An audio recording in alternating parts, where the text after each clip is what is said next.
At Christmas, my dad humiliated me for my job in front of everyone. But when I took back his gift, he finally learned what respect costs. I never thought I'd be the guy writing one of these, but here we are. A year ago, I cut contact with my father after one final public mess that honestly changed everything for me. I used to think family meant unconditional loyalty, no matter how much respect you lost in the process. Turns out, some people only see family as another word for ownership. Anyway, this story isn't about revenge or hate. It's about what finally pushed me to walk away, and how I learned peace can be louder than words. People think line work is all about climbing poles and fixing wires. It's not. It's about keeping power flowing when everyone else is home, warm, and comfortable. Storms, blackouts, lightning, we're the ones out there. That's what I do. And yeah, it's dangerous. It's hard, but I love it.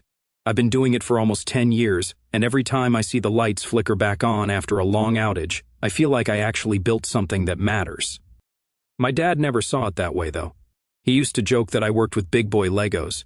He'd say, "Real success wears a tie, Ryan," while sipping his black coffee like he was dropping life wisdom. He's a retired accountant.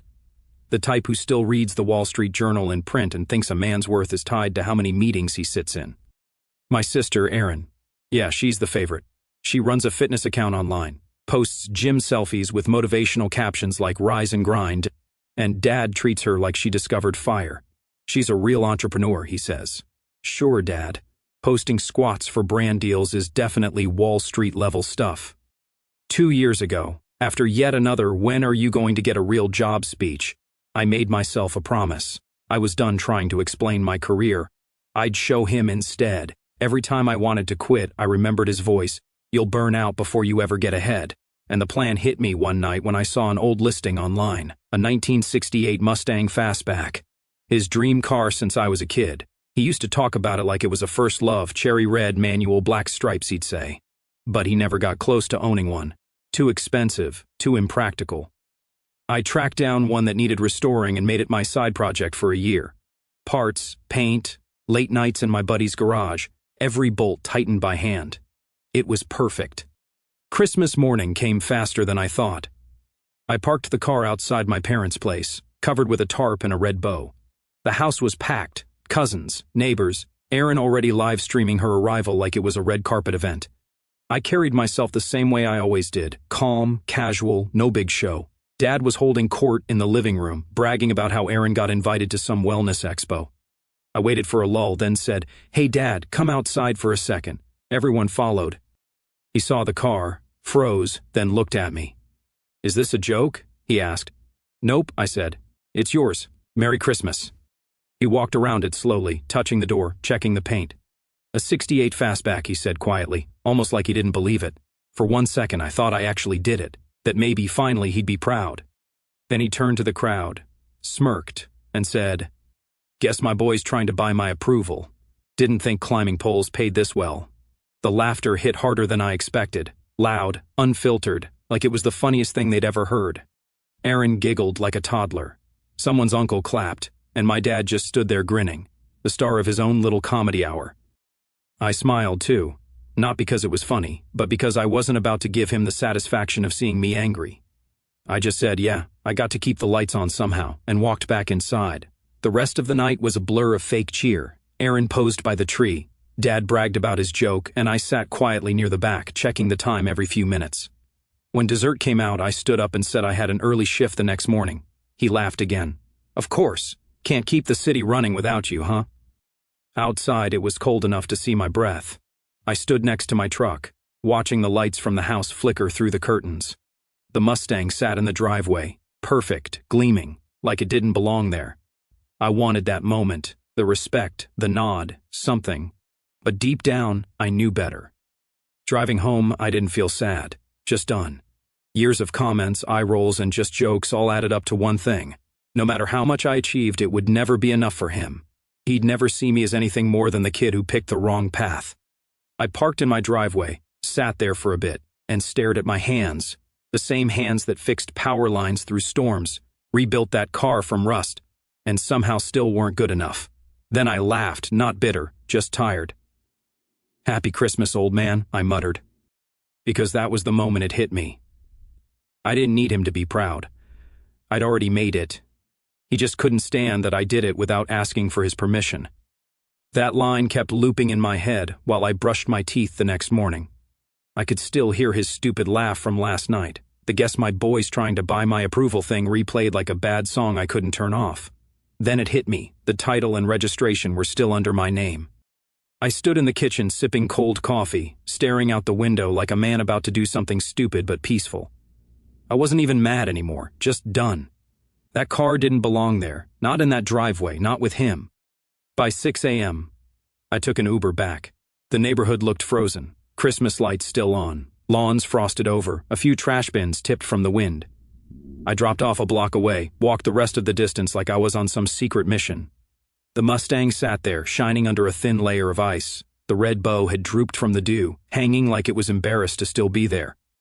I unlocked the door, slid into the driver's seat, and for a second I almost laughed. I still had the key. The key turned smooth. I rolled it out of the driveway slow, careful not to wake anyone. The reflection of the porch lights followed me down the street, like the car was finally leaving the wrong home. When I got back to my place, I parked it in my garage, turned off the engine, and sat there with my hands on the wheel. For the first time in days, I felt calm, like I'd just unplugged something that had been draining me for years. I took a long shower, made breakfast, and turned my phone face down. I didn't even check it until noon. By then, it looked like my notifications had multiplied in the dark. 23 missed calls, 12 texts, 3 voicemails. Aaron's message popped up first. "Did you seriously take back Dad's present? You're ruining Christmas. Everyone's talking about it. Grow up." Right below that, one from my dad. People laughed because it was funny. Learn to take a joke. Then another one a few minutes later. "You're embarrassing yourself now. No thank you, no." "Why'd you take it back?" "Just pure entitlement, like the car was his birthright." I put my phone down and went to the garage. The Mustang gleamed under the light, engine still warm from the drive earlier. I walked around it slow, hands in my pockets. I thought about every single time he'd run his mouth about my job. Blue-collar muscle kid who works with tools because he couldn't handle math. Maybe if you studied harder, you wouldn't have to hang off poles for a living. He said it all like it was helpful advice. Like tearing me down was his version of motivation. I used to laugh it off, tell myself he just didn't understand what I did. But deep down, I think he did. He just hated that I didn't need his approval to be proud of it. I wiped my hands on a rag and opened my laptop, pulled up a classic car listing site, 1968 Mustang Fastback, restored, original V8 engine, new paint. I took a few photos right there in the garage, front angle, engine bay, interior, posted it with a short note, serious buyers only. Title in hand. I wasn't keeping something that reminded me of him. It didn't even feel like my work anymore. It was a monument to a guy who'd never say good job without turning it into a dig. I wanted to sell it and treat myself with something that had nothing to do with him. Around 3 in the afternoon, my phone buzzed again. Another voicemail. I played it on speaker while tightening a light fixture in the kitchen. "Ryan, what the hell is wrong with you?" he said, voice all shaky, fake anger. "You took the car back. You think that makes you look strong? People saw you do that. You embarrassed me. You embarrassed this family. You think you can just take back a gift like some spoiled kid?" I laughed out loud. Spoiled kid. From the guy who spent Christmas morning roasting his son for sport. I texted him back 3 words. Title's in my name. He didn't reply after that, but Erin did. "Of course she did. You're acting insane. Dad's really upset. He didn't mean anything by the joke. Why can't you just let stuff go?" Because I'd been letting stuff go for 30 years. That's why. Every insult, every jab disguised as just teasing. You don't realize how much you've swallowed until you stop. That evening, I stood in the garage again, staring at the car. Someone had already messaged me about it, offering to come by and see it that weekend. I accepted. When I shut the garage lights off, I caught a glimpse of myself in the side mirror. I looked different, not in some dramatic movie way, just steadier, clearer. That night, lying in bed, I realized something simple. I'd spent years trying to prove to him that I made it. But I didn't need to prove it anymore. The guy who thought success came with a tie and a title could keep his empty house and his fake pride. Me? I had peace and a car to sell. That weekend, a buyer came by. Older guy, probably late 40s, knew what he was looking at. He didn't even haggle, just walked around the Mustang, nodded once, and said, "Someone really took their time with this." "Yeah," I said, handing him the keys. "Someone did." By Monday morning, the car was gone. The garage was empty, and I felt lighter. I figured my dad would blow up again once he noticed it was listed online, so before he could start his next meltdown, I decided to cut the cord for good. I opened my phone, scrolled through my contacts until I found Lacey, his wife, my stepmom. She's the only one in that house who's ever treated me like an actual human being. She didn't always take sides, but she also never pretended the guy was easy to live with. My text was short, maybe 4 lines. Hey Lacey, I just wanted to say I'm stepping back from all this. I'm done with family holidays, done with fixing things, done trying to make peace when it's one-sided. I wish you the best. I stared at the screen for a second before hitting send. No essays, no explanations, just truth. Her reply came 10 minutes later. You've done enough, Ryan. Don't feel guilty. You deserve peace. Simple, honest, probably the nicest thing anyone from that side of the family ever said to me. After that, I figured I'd get ahead of the noise. My mom lived in Arizona, remarried once, divorced again, teaches sewing classes out of her garage now. We talk sometimes, mostly small stuff, weather, work, that sort of thing. But this time, I called her for real. She picked up on the second ring. Hey stranger, she said. Hey mom, I did something, I said. That sounds like something you usually say before bad news, she joked. I told her about the Christmas mess, the Mustang, the joke, everything. She didn't interrupt once. When I finished, there was silence. Then she said, Good. Good? I asked. That's not the part where you tell me to make peace. She laughed softly. Ryan, I was wondering when you'd finally stop trying to fix him. It's about time. That threw me off. My mom isn't the emotional type, never was. But she sounded calm, relieved even. Then she said something I didn't expect. You know why I left him, right? She asked. I figured it was the arguing, I said. She sighed. It was the control. Everything had to be his way or it didn't count. I loved sewing. I used to sell my work at fairs. He made me quit. Said it wasn't respectable enough for an accountant's wife. I leaned back in my chair, staring at the wall. I could almost picture him saying it. Same smug tone he used when he told me climbing poles wasn't a real job. She continued, He doesn't love people, Ryan. He audits them. Measures their worth like balance sheets. You could give him the world, and he'd still find an error somewhere. That line stuck with me, he audits them. That's exactly what he did. Every conversation was a calculation. How much he could criticize, how much control he still had. I told her, I think I finally got tired of being one of his bad investments. She chuckled. You're the only investment that actually paid off. He just doesn't like the return coming in without his name on it. We talked for another hour. She sounded happy, free. I hadn't heard that in years. When we hung up, I realized she wasn't shocked at all. She'd been waiting for this moment, quietly, hoping I'd figure it out. After that call, I sat on the couch for a while, scrolling through old texts from my dad and Aaron, messages that look normal until you actually read them. Little digs dressed up as conversation. Dad sent me once. Any chance you'll move up to management, or are you more of a hands-on forever type? It all read like the same script. Me proving, them minimizing. I was tired of it. So, I did what I should have done years ago. I opened my contacts, hit block on both their numbers, then scrolled through social media and deleted them from every platform. No announcement, no post about cutting off toxicity, none of that attention-seeking stuff, just quiet deletion. My phone buzzed once, unknown number, probably my dad using a different phone to get around the block. I didn't answer. I just watched it ring until it stopped. Later, I sat out on the porch with a cold soda, scrolling through a few job listings in Arizona just for curiosity. Not because I needed to move, but because I could, because I didn't owe anyone an explanation anymore. It was strange how light everything felt, like my life had been filled with background noise for so long, I forgot what quiet sounded like. Before heading in, I sent one last text to Lacey, not my dad, just so you know I blocked him and Aaron, I'm done. I appreciate you always being decent. She replied a minute later, I understand, you're doing the right thing. I smiled, put the phone down, and locked the door. For the first time in years, there was no weight sitting on my chest. Sometimes walking away isn't disrespect. It's self-respect. I should have known my dad wouldn't let that be the end of it. About a week after blocking him, I was at work climbing down from a transformer pole when I noticed a text from a coworker. Nate, bro, everything good with you? I texted back. Yeah, why? He sent a screenshot. It was an email chain between him, another lineman, and our foreman. The email was from my dad. Subject line, concern for my son. He wrote, Ryan's been acting unstable lately. He's isolated himself from family, made erratic financial decisions, and may be struggling mentally. I'm worried he might do something reckless. Please keep an eye on him.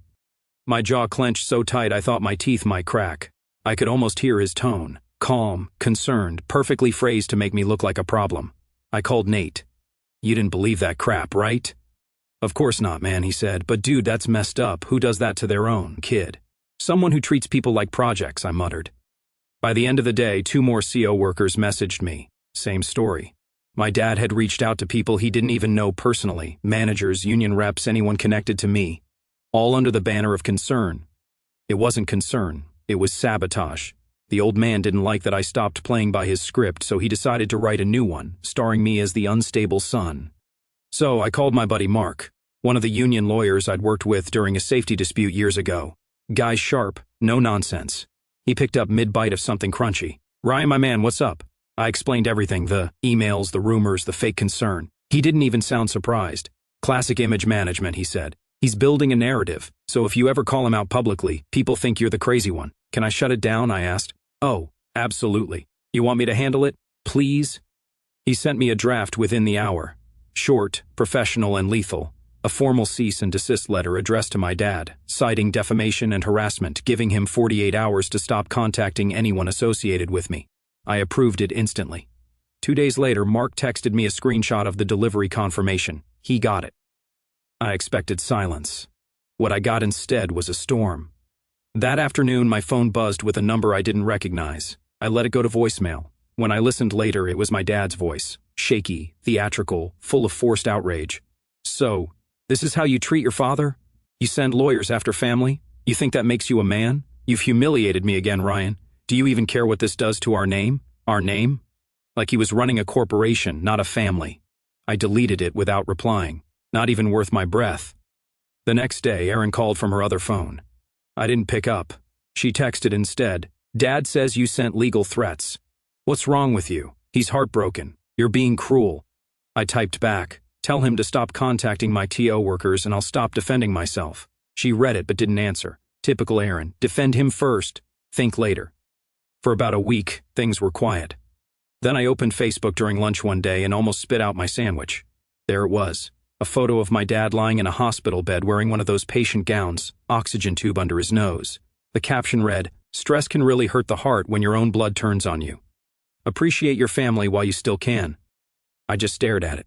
No words. Within minutes, the post was swarmed with comments. Old family, friends, church people, TO workers from his accounting days, all of them rushing in with sympathy. Stay strong, Mr. Thompson. You raised a good son. He'll come around. Kids today don't understand loyalty. And of course, Erin chimed in with a heart emoji and love you, Dad. It was like watching a live performance of the Martyr Chronicles, featuring Dad as the victim. I didn't comment, didn't message, didn't defend myself. I just closed the app and went back to work. That night, though, I kept thinking about how he'd pulled it off so easily. He wasn't even sick, just bored and hungry for attention. I knew him too well. The man could turn a paper cut into a war story if it meant people would clap for him. The next morning, my foreman Tom pulled me aside at the yard. Hey, just checking in. Everything okay with you? I smirked. Let me guess, you saw Facebook? He nodded awkwardly. Yeah, didn't know what to believe but figured I'd ask straight up. I'm fine, I said. He's not. He's just addicted to pretending he is. Tom chuckled and shook his head. Family, huh? Something like that, I said. After work, I went home and sat in my truck for a minute before heading inside. The sky was gray, quiet. It hit me then. He didn't want peace. He wanted an audience. Every move he made was about control, about twisting reality until he looked noble and I looked broken. He wasn't sick, just addicted to control. I wondered if cutting him off had been too harsh. I used to second-guess myself all the time. Not anymore. One afternoon, while fixing a breaker in my garage, I got a call from a storm response company in Arizona. Big job, 3-month contract, good pay. They needed line workers to help rebuild infrastructure after monsoon damage. I didn't even hesitate. The universe had handed me a reason to get out. That same night, I put my apartment up for rent, cleaned out the garage, boxed up the few things I actually cared about. My tools, some photos, and a worn leather jacket my mom gave me years ago. Everything else could stay. I wasn't running away. I was just done standing still. By the next month, I was in Arizona. My mom lived a few towns over in a single-story house surrounded by dry hills and cactus fields. When I pulled into her driveway, she came out wiping her hands on a sewing apron. Same calm face as always. You're really here, she said, smiling. Yeah, I said. Figured I'd see what peace looks like. She hugged me quick, like she wasn't sure how to do it anymore, then waved toward the house. I made lasagna. Don't ask if it's healthy. The first week felt strange. No calls from work emergencies, no sarcastic texts from Aaron, no tension hanging in the background. Just open sky, long drives, and quiet nights. I picked up a small place near my mom's. Nothing fancy, single bedroom, tiny yard, and a view of power lines cutting through the desert horizon. Fitting, really. Days were spent working the storm contract. Hard labor, long hours, the kind of job that made you fall asleep the second you sat down. I loved it. It felt honest. Every bolt I tightened, every line I reset reminded me that I built my own life. No help from anyone. Weekends were slower. I'd help neighbors fix porch lights, patch fences, small things like that. Word got around that the new guy in the blue truck could fix anything, so folks would drop by with small jobs and coffee as payment. I didn't mind. It was peaceful work. No drama, no expectations. Then one Thursday night, I got a text from Lacey. I hadn't heard from her in months. Hey Ryan, just a heads up. Your dad tried to use that old emergency credit card you gave him years ago. It got declined. I froze mid-bite. I'd completely forgotten that card existed. It was something I'd set up years ago when he had surgery. I texted back. How do you know? He came home furious. Said the card kept getting declined 3 times in one day. Groceries, gas, something at Home Depot. I checked my account that night just to verify, and the activity log showed all 3 failed attempts. The next morning, I called the bank and canceled the card, then asked them to close the entire account so there were no leftovers. The rep asked if I wanted a replacement. No, I said. I'm done lending out lifelines. It felt symbolic, ending that one last connection. That card had been a silent chain, one he could tug on whenever he wanted. Now it was gone. Later that night, I told my mom about it over dinner. She didn't seem surprised. He never wanted help, she said, setting down her fork. He wanted control. There's a difference. She was right. He didn't miss me. He missed access. Every favor, every card, every call had always been about convenience, not care. A week after that, Lacey sent another text. Short this time, he's mad you canceled it. Said you're punishing him. I told him, it's your right. He didn't like that. I smiled when I read it, not out of spite, just amusement. The man genuinely believed cutting him off financially was a moral crime. That night, I sat on my porch with the desert wind rolling through. The stars were bright, the air quiet. For once, my mind wasn't replaying old arguments or unfinished sentences. I just sat there watching the power lines stretch across the horizon like silver threads, the same kind of lines I used to climb for a living. There was something poetic about it, I guess. The same thing he mocked me for had become the very thing that gave me freedom. I thought about all the years I'd spent trying to fix things. Broken conversations, old resentments, relationships that were never going to work. And for what? To keep the peace for people who didn't care if I had any left for myself. I leaned back in my chair, finished my drink, and muttered to no one, guess I finally learned what to stop fixing. I stopped fixing everything that wasn't my job, including him. But apparently, he still thought I was on call. It had been about 6 months since I'd canceled that card. I was in Los Angeles for a week-long training course for senior line workers. Safety seminars, leadership stuff, all paid for by the company. I hadn't thought about my dad in months. I'd even stopped wondering what new act he was pulling online. The morning it happened, I was walking out of the hotel lobby, ID badge around my neck. I was scrolling through my schedule when I heard it, Ryan. That voice could cut glass. I froze, turned, and there he was, my dad, standing across the street in khakis and a pressed shirt holding a folder like he was about to file a complaint. I didn't move. He smiled like nothing had happened, like he hadn't spent the last year trying to wreck my name. Can we talk? He called out, crossing the street. Let's talk like men. I should have walked away, but I didn't. Maybe curiosity, maybe closure. Either way, I stood there as he stopped a few feet in front of me, adjusting his glasses like he was about to deliver a TED Talk on fatherhood. You look good, he said. I saw your name listed as an attendee for this event. Didn't expect to find you here. I didn't answer, just waited. He sighed dramatically. I don't know why you've made me the villain in your story. It was one joke, Ryan. You took it too seriously. You've always been too serious. There it was. The same script, same tone, same blame shift. I almost smiled at how predictable it was. You tracked me down to tell me I can't take a joke, I said. He frowned like he didn't expect me to sound calm. I tracked you down to make peace. You've humiliated me, embarrassed the family, and you act like I deserved it. I don't act like it, I said. You did. He shook his head, stepping closer. You've changed, son. You used to have respect. Now you talk to me like I'm a stranger. You are, I said flatly. And stop calling me son. You lost the right when you made me your punchline. That got to him. His face twitched, that same mix of confusion and anger he used to get when someone disagreed with him. He opened his folder, pulled out some printed screenshots, my guess, social media comments, maybe texts. This isn't who you are, he said, shaking the paper slightly. You're better than this resentment. I know you miss me. I laughed quietly. You know what's funny? You've been wrong about me my whole life. Might as well add that one to the list. He scowled. I miss my son, he said, the one who used to respect me. I took a sip of my coffee. You don't miss me. You miss control. And I don't owe you anything. He stared at me for a second, that calculating look like he was figuring out his next move. Then suddenly he stepped back, tripped on his own heel, and threw his arms out. Don't hit me, he shouted, way too loud. Please stop. I froze. People on the sidewalk turned immediately. A couple walking their dogs stopped. A guy pulling luggage looked over. Someone across the street started filming. What the hell are you talking about? I said, backing up a step, hands raised. He stumbled again, fake, clutching his shoulder. He's attacking me. Please stop. A woman near the curb gasped. Sir, you need to calm down.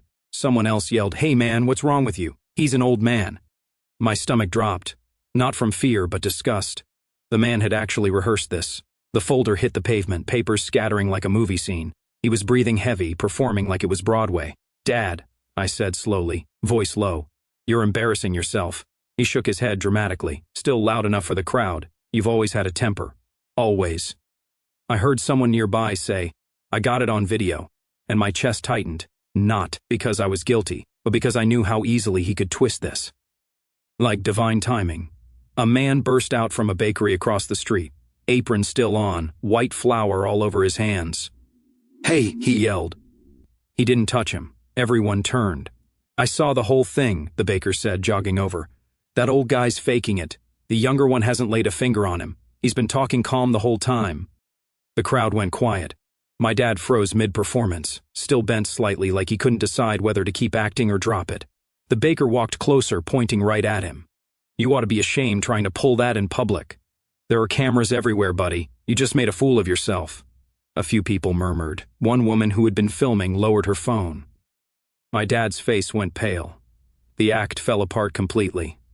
He straightened his shirt, muttered something about being misunderstood, then glanced at me. I met his eyes. You just proved why I left. Then I turned and walked off toward the corner, the crowd parting silently. I didn't look back. I could feel his stare burning into the back of my head, but I didn't care. By the time I hit the end of the block, the tension had drained out of me. My hands were steady, heartbeat normal. I wasn't even angry. Just done with the lies, the theatrics, the constant manipulation. When I got back to the hotel, the front desk clerk gave me a nervous look. Everything okay out there? I nodded. Yeah, I said. Just someone who doesn't know when to quit. I went up to my room, set my badge on the table, and stared out the window at the city lights. Cars moved below like little sparks, silent and distant. That was the last time I ever saw him. For months, there were no calls, no stunts, no performances, just silence. The kind he always claimed he wanted, but never knew how to live with. A year later, that's exactly what he got. I was living outside Sedona by then. Small rental near the Red Cliffs, big sky, quiet mornings. My days were simple: work, gym, sometimes help a neighbor fix a broken fence or light fixture. The kind of life that used to sound boring when I was younger, but now it felt like peace. Work had been steady. After that training in LA, I got promoted to lead a small crew for contract jobs. Good pay, solid guys, no politics. Most days ended with me grilling dinner on the back porch, watching the sunset paint the desert orange. I didn't think much about my dad anymore. He was a chapter I'd closed, until he tried to write himself back in. It started with a text, unknown number, same tone I'd know anywhere. Ryan, it's your father. I'd like to talk. Family's family. Life's too short to hold grudges. I stared at it, shaking my head. No apology, no accountability, just a recycled slogan. I didn't reply. 2 days later, another one came. You'll regret pushing family away one day. I didn't even block the number. I just muted it. Let him shout into the void. Then came the GoFundMe. Lacey texted me the link with no comment, just the link. The title read, "Helping a Father Recover from Estrangement and Health Issues." The description was worse. I'm a retired man struggling with heart problems and emotional distress after losing contact with my only son. I'm trying to keep my home and rebuild my life. He didn't mention the fake heart attack, the smear campaign, or that I'd offered him more chances to change than he ever deserved. The goal was $10,000. After 3 weeks, it had $85. The comments were quiet, too. One from a cousin saying prayers, another from someone named Old Accountant 77 saying, "Stay strong." That was it. Aaron didn't share it. That surprised me at first. Then Lacey called one afternoon. I picked up half expecting more drama. "She's embarrassed," Lacey said. "The whole stunt made her look stupid. People asked questions she couldn't answer." "Good," I said. "Maybe she'll finally stop trying to defend the indefensible." There was a pause. Lacey sighed softly. "He still talks about you, you know. Says you'll come around eventually. He's been saying that my whole life," I said. "Doesn't make it true." I thanked her for letting me know, then got back to work. I didn't think about it much after that. It was just another performance of his, another way to get attention when the applause had stopped. Weeks passed. The fundraiser quietly disappeared, so did his new number. Aaron stopped posting about family dinners and forgiveness. Lacey kept in touch sometimes, mostly small things, weather updates, photos of her garden, normal stuff, no drama. My mom came by one weekend to visit. We made breakfast together, her cooking, my coffee. She looked around my place, the clean space, the repaired shelves, the calm routine. "You seem settled," she said, smiling. "I am," I told her. She nodded. "He's still trying to pull people back in. Don't take the bait." "I won't," I said. "He can talk all he wants. I'm done listening." That evening, after she left, I sat on the porch again, watching lightning flash over the hills. The air smelled like rain and dust. For the first time in years, I realized I didn't feel angry anymore. Not at him, not at the past, not at anything. He'd spent a lifetime trying to prove he was the smartest man in the room. Always had to have the last word, the upper hand, the spotlight. But the one thing he never figured out was that silence isn't weakness. It's control. I hadn't spoken to him in over a year, and for once that silence wasn't heavy. It was peaceful, complete. He thought I'd always come crawling back, but I'm not that kid anymore. I've got peace, and he's got silence. YouTube just dropped this new hype feature. If you're hooked on this story, smash that hype button. It tells YouTube this video deserves to blow up, and it keeps even crazier stories coming your way.